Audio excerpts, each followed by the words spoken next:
So, bonjour tout le monde. Hi, everyone. My name is Magali Girard. I'm the Executive Director of the Quebec Inter-University Centre for Social Statistics. And it is my pleasure to welcome Howard Ramos today as part of our Midi Webinaire or Brown Bag webinar series. Howard is the chair of the Canadian Statistics Advisory Council and is also a professor of sociology at Western University. So today is a special webinar. We usually have analysts from Statistics Canada or Institut de la Statistique du Québec to present databases that are available in our labs, but today Howard will be presenting key findings and recommendations from the 2024 Council report that was published, I believe, in last November. So very important and has influence also on the main statistical agency in Canada. So please note that this webinar is being recorded and will be made available on our YouTube channel. I'm inviting you to use the chat to ask your questions. Howard will do a 30-minute presentation, and then we will have a Q&A session at the end, and we will finish at 1 o'clock. So thank you, Howard, for taking the time. So to you, Howard. Thank you, Miigwech, merci. It's a real pleasure to be here. I'm really grateful for Magali and Pascal for inviting me this afternoon to be part of this webinar and for coordinating with the CRDCN to invite folks from all over. I'd also like to thank Benoit, who helped connect me to them and to the QICSS to do this webinar today. And thank you to everybody who's joining right now and making time out of your day to hear the presentation. So what I'm aiming to do today is 4 things. The first thing is to introduce the Canadian Statistics Advisory Council, the CSAC, or what we sometimes call the Council. The second is to talk about the observations that the Council made over the previous year, so the year of 2024. Third, I'd like to briefly share the high-level recommendations from the 2024 Council report.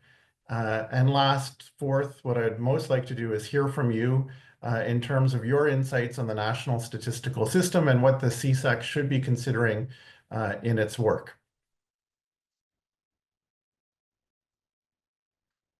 So in terms of the CSAC, you might be asking, well, who are we and what do we do?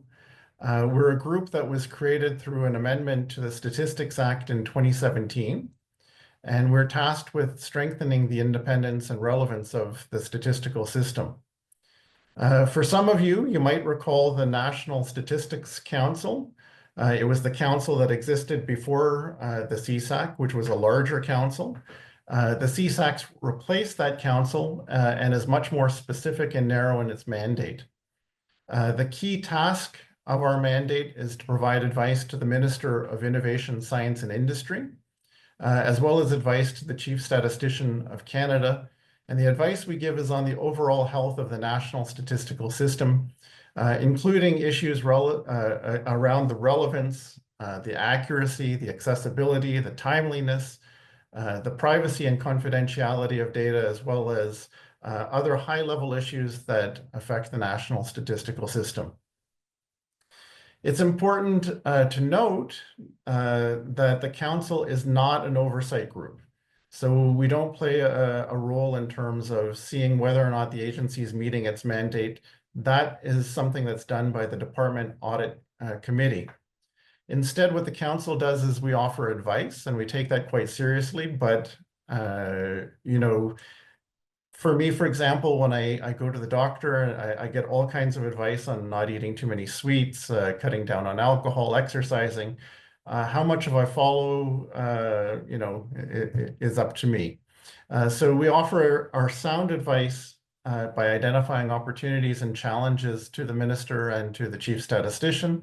We offer our insights on how to navigate them, but it's really their decision on whether they follow the recommendations or not.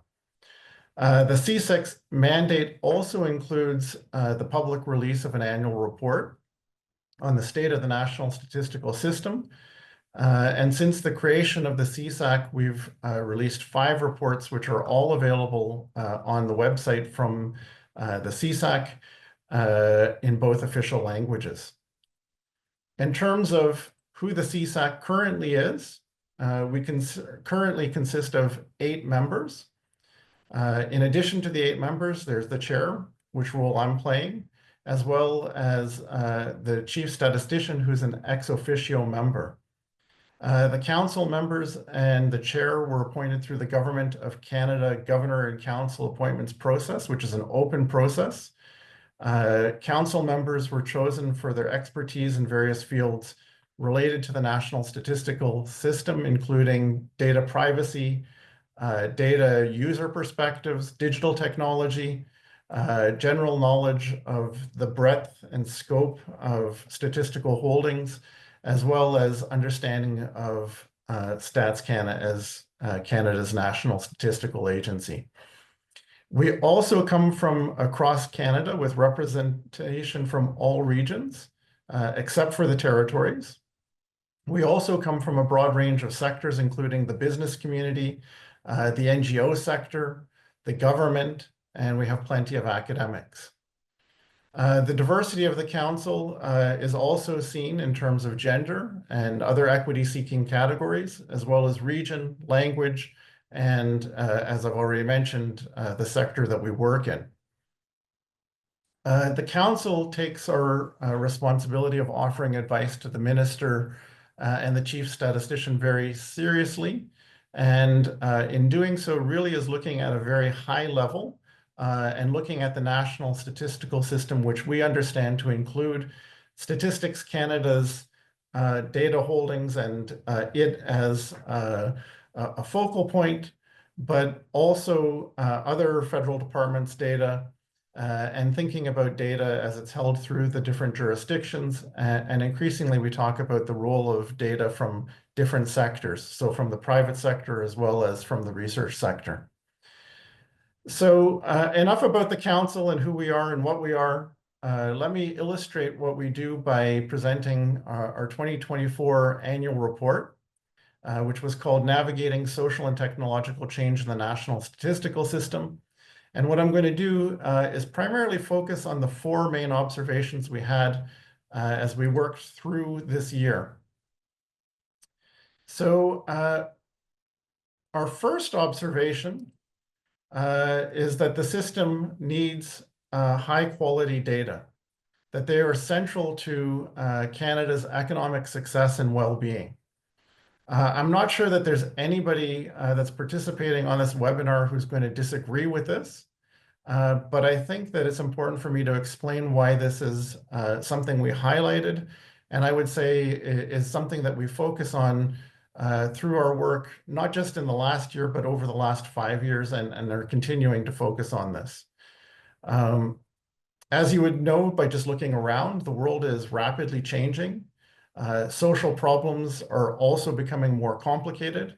Governments and businesses, as a result, are needing cross-cutting information that better integrates economic, social, cultural, and environmental perspectives that can speak to the increasingly diverse communities across Canada.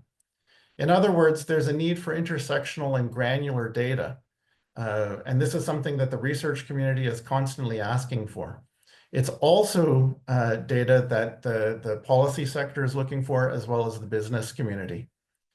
Understanding the interrelationships among social issues and understanding how to have evidence-based policy for a vibrant economy and a healthy population, as well as better research, it needs this kind of attention. High-quality data and analysis also play an important role in terms of public debate and shaping government policy.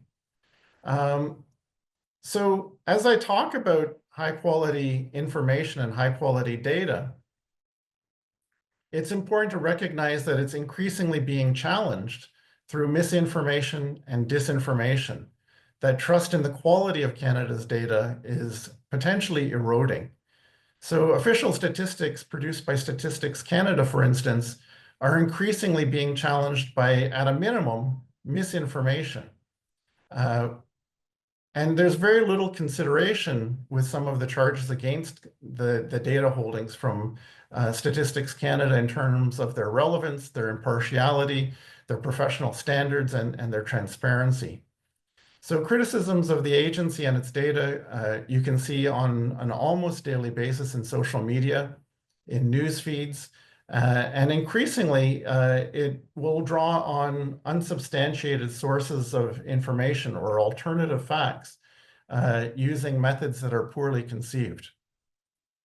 Even more disconcerting are inaccurate statements and allegations that get taken up not just in social media, but in mainstream legacy media, based on these kinds of alternative facts or alternative points of information. If unopposed, this can lead to an erosion of trust in Statistics Canada and its leadership in the national statistical system. Some recent examples of misinformation include criticisms of the methods that StatsCan uses to determine the price of consumer goods, especially around food pricing and inflation. Another very prominent example that can be found are the challenging of estimates around the number of temporary migrants in Canada and estimates of the Canadian population. In each of the examples that were just mentioned, criticisms involved misinformation. They involved misinformation insofar as they provided data that used alternative methods, that they used statistics that used alternative conceptualizations and different standards. And when compared to what the agency was doing in a transparent way, it wasn't so much that the agency was wrong, so much as there were different considerations, standards, and methods used. So in this kind of misinformation, Stats Canada is questioned in good faith. Addressing such criticisms requires dialogue between the agency and those producing misinformation to see if there can be some kind of coordination and a greater understanding on the decisions that are made. A more troubling problem right now in the statistical system is disinformation. And so disinformation involves deliberate attempts to mislead. Organized disinformation, when it involves official statistics, can undermine the confidence in evidence-based decision-making and is a true threat to Canada and the democracy that we hold. For this reason, the Council felt it's important to put work into fostering trust and countering misinformation and disinformation. And as the Council discussed this, we really felt that the best way to counter misinformation and disinformation is through public dialogue that distinguishes good data from poor data, as well as good data from misleading data, which emphasizes how that data is supported and the practices and assurances that are put into data. This being said, the message around quality data cannot come from Statistics Canada alone. Experts in the public, the private, the academic sectors, as well as media, all have a role to play in calling out misinformation and disinformation. So in this regard, I'm not going to beat around the bush. As a community, we all have a role to play in countering misinformation and disinformation. You might be asking yourself, well, how? Well, we can call it out in terms of social media. We can call it out in public and policy writing. We can work with Statistics Canada when producing estimates to see how our estimates align to the definitions and measurements that are used by the agency, as well as trying to get clarification when we don't understand the assumptions behind the estimates. I often say to folks, believe it or not, there actually is somebody on the other end of the email when you go to the website. And when you write an email, you will get a response within a day or two. And StatsCan does answer queries. Another way that we can play a role is by fostering data literacy, especially in universities and colleges. As more complex data sets are being made available through the DLI and through the RDC network, We have a role where we can inform students on how to discern the quality of data and analyze data with more advanced methods through these microdata holdings. Additionally, StatsCan also offers its own host of data literacy training programs that are publicly available and that are also on the website. However, one of the problems that needs to be overcome is that these resources are often underused by the academic sector. In many regards, there's an unevenness in access to information offered across different institutions. And this can be seen in differences in terms of the services that different universities and colleges offers in terms of the DLI, as well as the differences we see in the RDC network in terms of hours available, vetting processes, and information and updates that are shared as well. Unfortunately, too many colleagues and students turn away from Statistics Canada data at the very time that it's never been more abundant and increasingly accessible. So on this front, it's important to work on data literacy. One of the other things that the Council discussed is the role of leadership in terms of the development of data across sectors. Here, it's important that the agency play a leadership role in creating environments where various data sources can be effectively and securely collected and integrated. The agency is also well placed to host a dialogue on national statistical standards, on concepts, definitions, classifications, given its nationally and internationally recognized expertise. So, you take, for instance, something like internal trade right now. And this is a prime example where across the provinces and territories, we often don't have the same standards of information. It becomes very difficult to actually calculate something internally because of this. The federal government's data strategy from 2023 to 2026 provides an interesting space to begin to address these challenges across the federal family. And the Council has highlighted spaces where the agency can work in that framework to really promote a whole of government approach to program design and data stewardship.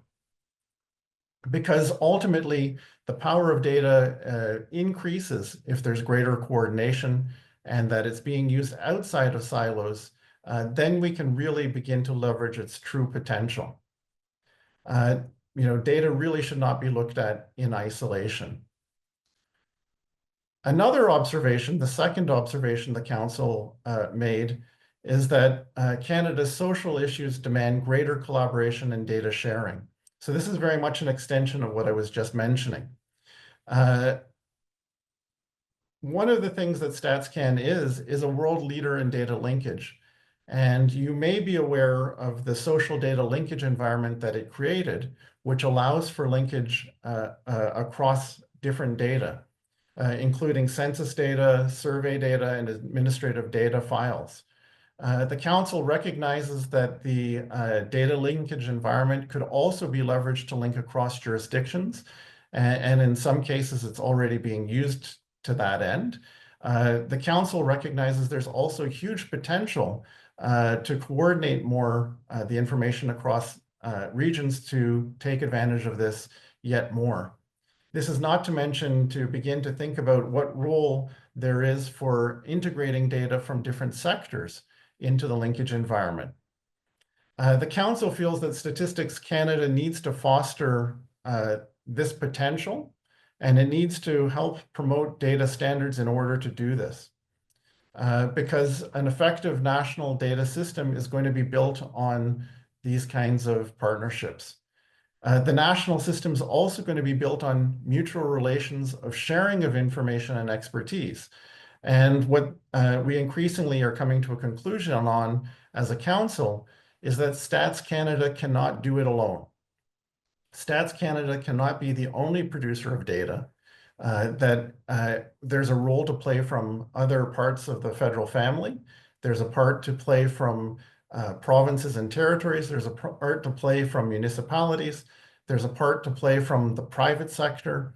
and there's a part to play from the academic sector. In other words, we all have a role to play.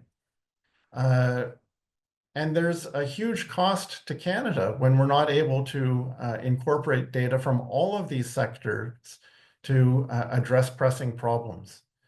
Enormous amounts of data remain unconnected. How does this begin to change? Well, coordination starts with dialogue. We believe that Statistics Canada and other government leaders should begin this dialogue to promote a common understanding of not only what are the pressing issues that need to be addressed, but the ways that measurements can be created in order to do this, and the environments for linkage where it can be done securely and at a high level of expertise, while also maintaining privacy concerns. So in thinking about this, the council looked at a whole host of different examples where we tried to figure out best practices. Some of the examples we looked at are listed on the slide. I won't go through all of them. I figure you can probably read faster than I can speak, and I've been looking at it already for some times. But what you can see here across the different examples is an importance of looking at information across jurisdictions. We saw this in the pandemic with respect to health data. We see this in terms of addressing the fentanyl crisis. We see potential in terms of creating data hubs and data labs, as you can see with the business data lab if you haven't gone there already. And we can see potential with First Nations and the nonprofit sector. This brings me to our third observation as a council. The council really wrestled with harnessing new technology and thinking about what are the skills that are needed to move forward and lead the way. We are really worried that Canada could be left behind if this is not embraced. So to assure this, it's really paramount that Statistics Canada continue its modernization efforts. It's important that it keep pace with the rapid technological change that's occurring. It's important that it also keep pace with rapid methodological change. With new technologies, there are new opportunities to access and share untapped data. So for example, using satellite data, using sensor data, using scraped data. These are all things that the agency needs to continue to begin to explore. This being said, the council very much focused in on two specific technologies in our work that are really at the cutting edge of being able to create a truly national statistical system. The first is cloud computing, and the second is artificial intelligence. Both are essential investments for Statistics Canada to be able to modernize, and both are essential investments for Canada to pursue. With respect to cloud computing, this is basically why we can have a linkage environment. It allows Statistics Canada to store statistical information and to run applications for processing that information through its national data holdings. Cloud computing is the backbone for creating cross-cutting, intersectional and longitudinal data that can inform the country's problems.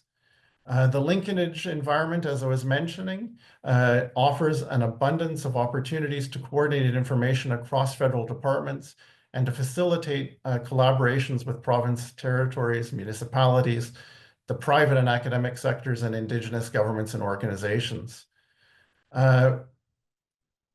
It's hard to stress how important cloud computing will be. The potential is enormous, and it allows for the processing of more complex data. One of the things, though, that the council wrestled with as we began looking at cloud computing is how silos in the federal family create barriers in terms of procurement and thinking about the investment in it.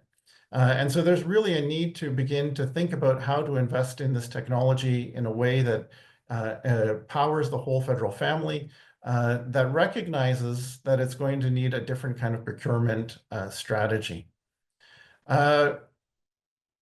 The other thing that comes with cloud computing is it really changes access.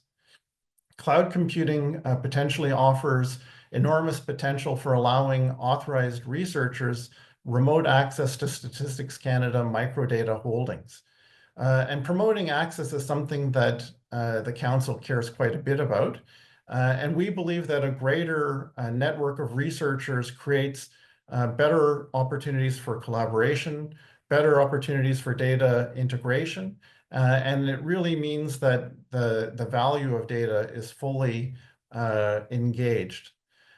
Here, the Council thinks that the continuum of data access that was produced by Statistics Canada is a good step forward at thinking about who should be able to access what form of data and increasing the comfort level at letting researchers have remote access.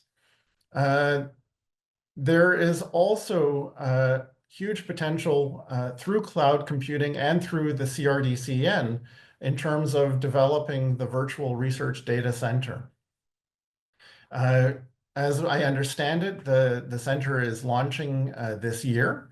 And with that launch, it will mean that more researchers will be able to access the data from home or from their offices in their own time. And this is going to be a real game changer for data access and data availability, and something that the Council is keenly monitoring. The other part of technology that I mentioned is artificial intelligence. And the Council is very much aware of the growing hype around artificial intelligence, but also sees a huge potential for it, while also recognizing that artificial intelligence is not something new for Statistics Canada or for Canada as a whole. In fact, Council recognizes that Canada is a world leader in AI technology. Some of the breakthrough technology was developed in Montreal or in Toronto. The Council also recognizes that Statistics Canada has been an early adopter of machine learning and experimenting with how that can be used. We also know that the agency has been playing around with LLMs. So these are all promising fronts. But in order to pursue AI, just like pursuing cloud computing, investment is needed. If Canada does not invest in this new technology and these new methods, it runs the risk of quickly falling behind. And arguably, one might say that in the last couple of years, it already is following behind. With respect to some practical uses of AI, the Council sees that there's huge potential for AI to help address some of the issues around response to queries. It can power chatbots. The Council sees potential for preliminary draft or preliminary report writing and draft reporting. Potential for doing basic tables. People often don't realize just how many products Statistics Canada has, but creating those first sets of tables. Other spaces that might apply to people who are here on the webinar are thinking about using AI for vetting. If there's a VRDC, using AI to assist in that process of vetting to increase the speed and consistency of what gets released. With new technology also comes new need for skills. And one of the things that the Council has talked about quite a bit over the last year is the juggling effort that Statistics Canada, like anywhere else, has to do right now in terms of attracting and retaining people that have the cutting edge skills needed to power cloud computing and AI. Basically, the need to attract talent with data science skills and modern analytics skills. So again, here, as a research community, we have a huge role that we can play. But we need to be mindful that we're working in a space where things are changing. We need to think about developing traditional skills that we have in our existing programs in post-secondary schools. But we also need to think about innovation and thinking about how those skills relate to new data forms as well as new technologies. What Statistics Canada really needs and has trouble retaining are data scientists, methodologists, social scientists, and subject specialists that have those data science and methodology skills, as well as those who can translate them to understand policy. What are needed are people with multidisciplinary training in mathematics, who understand statistical concepts, who have basic computer science skills, basic data visualization skills, and who can use these skills while also understanding the nuances of social sectors, economic, social, and health sectors. So it's really important for us to understand that we have some role to play. But in doing this, it's also important for us to recognize that we need to think about that role to play in partnership with Statistics Canada, and it's a two-way street. The agency can do far more in reaching out to universities and colleges in terms of creating internship programs, in terms of working with educators, in terms of the needs that the agency has developed over the last few years. And likewise, as a community, we can do more to reach out and ask, what are the things that are needed? All right, the fourth observation that the council had. Well, our fourth observation is really keep the momentum going. Statistics Canada over the last 5 to 10 years has done an enormous amount of modernization, has put a lot of investment in cloud technology, data analytics, remote access.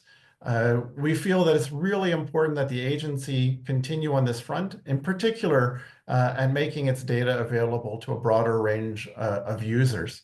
It's important that the agency continue to not shy away from new methods, thinking about, as I was mentioning, satellite image, web-based data, biospecimens, you name it, as ways to explore how we can get a better portrait of Canada. One of the things that we also recognize, however, is one of the barriers in the current context is that this will not be possible without ongoing investment by the federal government, as well as explicit recognition of the role that Statistics Canada plays in terms of its leadership. All right, our recommendations. We have 4 basic recommendations that came out in our 2024 report. The first was the need to foster trust and data literacy. The second is leading effective national and data strategies, and that StatsCan should play a role in leading those. Third, the need to invest in technology and data skills. And fourth, we specifically focused in this report at thinking about artificial intelligence. Through these 4 broad recommendations, you might be saying, really, that's the only thing you recommended? No, we also have specific recommendations that we made to the Chief Statistician or to the Minister of Innovation, Science and Industry. It would be a bit of a laundry list to go through them. It's about 15, 16 recommendations. I'm happy to, in the Q&A, if you're interested, give you some of the more specific recommendations. But I thought that more of interest is the broader key recommendations that we have.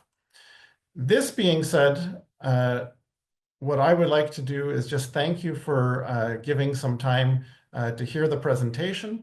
And what I would really like to do with the time that remains is hear from you in terms of your thoughts on the national statistical system. So I'm going to stop sharing my screen and hopefully not lose things here and be back with you. So thank you. Merci, Howard. Thank you so much. So I'm inviting you to write your questions in the chat section of Zoom, or you can ask to speak since there are about 20 of us. So we can give you the microphone and you can ask questions or comments directly to Howard. I was wondering while we wait for questions, and thank you so much for your summary of all the recommendations that the council has been working on in this 2024 report.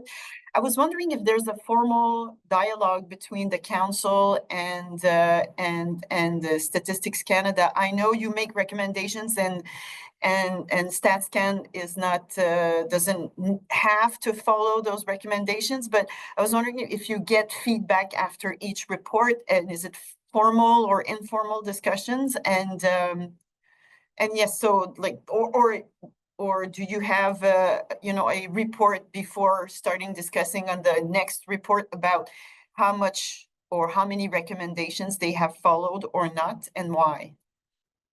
So we definitely have ongoing dialogue. The council meets usually about 3 or 4 times in person in Ottawa with the chief statistician, as well as the assistant chief statisticians, and at times with specialists. So we have that dialogue. In addition to those meetings, we have virtual meetings throughout the year as issues pop up. And so we have discussions that go through the year. And certainly over the years, we have had issues that start out, as a small seed and are no, and then by year 2 or 3 become the norm. And so one of the things the council realizes is that our annual report is kind of the manifestation at the end of the year of kind of what we've been working. But as much as that is part of our work are these meetings, and part of our work is to invite people to the meetings. So for example, we invite people from other statistical agencies, we invite people from different sectors to hear on specific issues that we're trying to address. So we have this ongoing dialogue. We try not to kind of do a keeping score. But we do revisit our past reports, and what becomes interesting is I would say there's probably about 10 issues that just keep coming up over and over and over again in different ways. And I would say that we've certainly seen headway on a number of issues. So promising since the council was created, we see discussion, and it's important to remember that we don't just offer advice to Statistics Canada. We offer advice to the Minister of Innovation, Science and Industry, which means advice to the broader cabinet.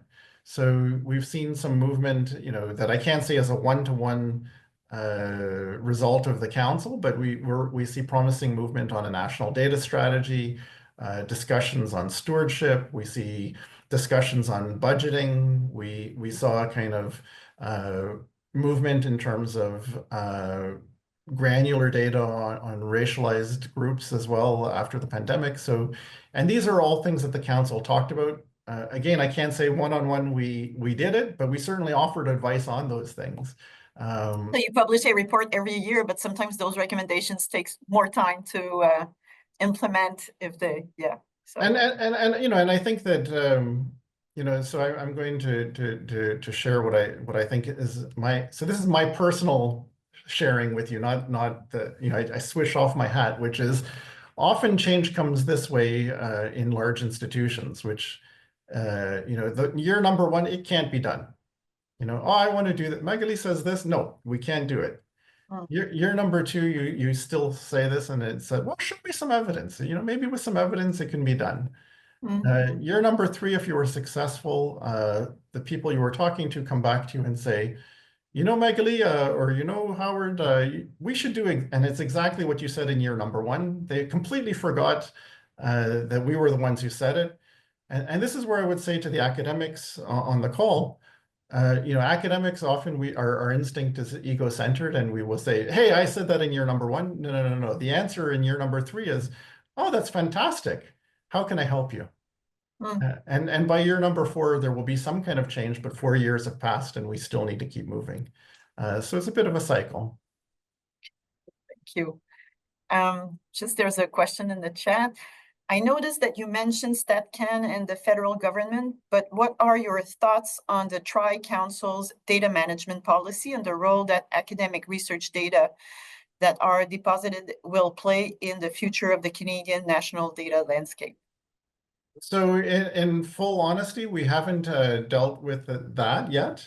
I'm glad that you're raising it. I think that this is something that we can certainly look into. If you have thoughts, please email me.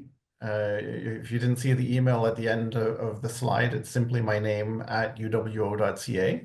I know that we've had some general conversations at thinking about what the Tri-Council can do in terms of partnerships, in terms of training, in terms of where the data gets held. And this is where the complexity of the national data system happens.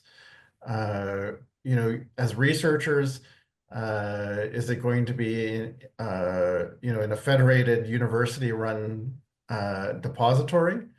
Is it going to be in our institutions? Is it going to be on our private websites? Is it going to be, you know, in the cloud that's going to be, you know, offering linkage? So we haven't addressed that yet in full disclosure, but thank you for raising that. And if you have any ideas, please let me know. Do you get, and maybe that's a follow-up questions, but do you, I know you said sometimes you have people, you invite people to share or talk with the council members, but do you go through consultations, or is there a more formal way for people to contact you if they have certain, that they'd like to raise certain concerns, or they'd like to have, you know, topics to be addressed by the council?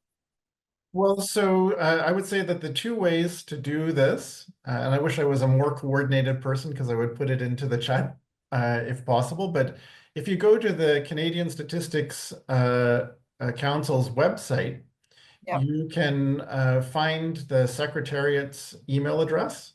So there's a CSAC email address. Yep. That's the staff who support the council.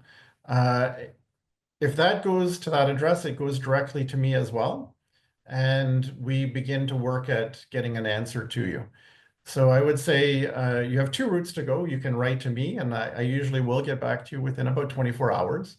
I am human, so I need to sleep sometimes. All right. But you know, I will try and get back to you within about 24 hours. Otherwise, write to the council's secretariat, and we'll be sure to look at the request. And I definitely, as the chair of the council, will raise hey, this is what I'm hearing from stakeholders. All right, thank you. Two more questions, and also in the chat, Pascal has just shared links to our QICSS website if you want to register to our newsletter, YouTube channel, and all the cool stuff that we do. So one question, is it your sense that academic departments are responding to these changing social and technological needs in terms of student training? Are students involved in the advisory council? So I'll go in reverse. No, we don't currently have any students that are sitting on the council, in part because it goes through the Governor General's process of appointment. So it goes through PCO and PMO. By the time the process is over, people may have graduated. You know, one of the things that I certainly have advised is it's important for the council to have people from different generations, that we can't just be a bunch of Gen Xers and baby boomers. You know, you know, so I think that this is, again, as chair, I can say these are concerns to consider in appointments, but ultimately the decision's made by PMO and PCO. So we don't currently have anybody who's a student. To answer the second part, I'm not going to answer as the chair of the council, but I'm going to answer as a professor of sociology, who's kind of begun playing on a project to check my hypothesis. Which is, my hypothesis is no, we're not doing this. That too often in our statistical training, we stop at linear regression and diagnostics. We might get to logistic forms and diagnostics. Specialized training will maybe happen through summer camps. So, you know, through QICSS, there's excellent summer training on specialized longitudinal, you know, and administrative data. UW Montreal has in the past had stuff on event history. But even there, you know, where the future is going is complex big data and big data that's bigger than administrative records. And that's really beginning to use machine learning, that's creating the AI algorithms that are going to produce information. And I don't know of any sociology department doing this. I can't think of any poli-sci department where I know quite a few of them. If you know of any economics departments, let me know. But I would say, no, we're not going there. I mean, the other thing I would say, and I'm being a little long-winded because I'm passionate about this, is we should all be teaching in R. And if we're not teaching in R, we should be teaching in Python. And why do I say this? Go and look at job ads on LinkedIn. Not one of them is looking for SPSS. Not one of them is looking for Stata. They're all looking for R and Python. So there's just a practical example of where we need to kind of up the game. And it's really important for us to, Stats Canada is moving to R and Python. It's recognizing the world's changing. It's time for universities and for us to do this too. Thank you, Howard. It's 1 o'clock. I'll just end with 2 comments. One about QICSS training program. Exactly it. We've been offering a summer school or a boot camp on analysis of administrative data with Xavier Saint-Denis from INRS, and it's increasingly popular, high demand for it. Same with Quebec administrative data training that we offer that is highly popular. And there's a trend also in the statistical program that we offer. A few years ago, still SAS was, always popular. Now R workshops and Stata workshops too, it works, but R is very popular. And one last comment from Charles Chuck Plant about, are you connected with HRDN? I believe it stands for Health Data Research Network. Are you, is the council connected with HRDN? Because it's... So we used to have a member of the council who was connected. Their term ended. So we currently don't have anybody who's directly connected, but we're very much aware of them and monitor what they're doing. Okay. We were very connected, we had a member of the council who crossed that. Because he's suggesting giving a similar presentation to them. So I can connect you with HRDN if you want. I would love to take that up.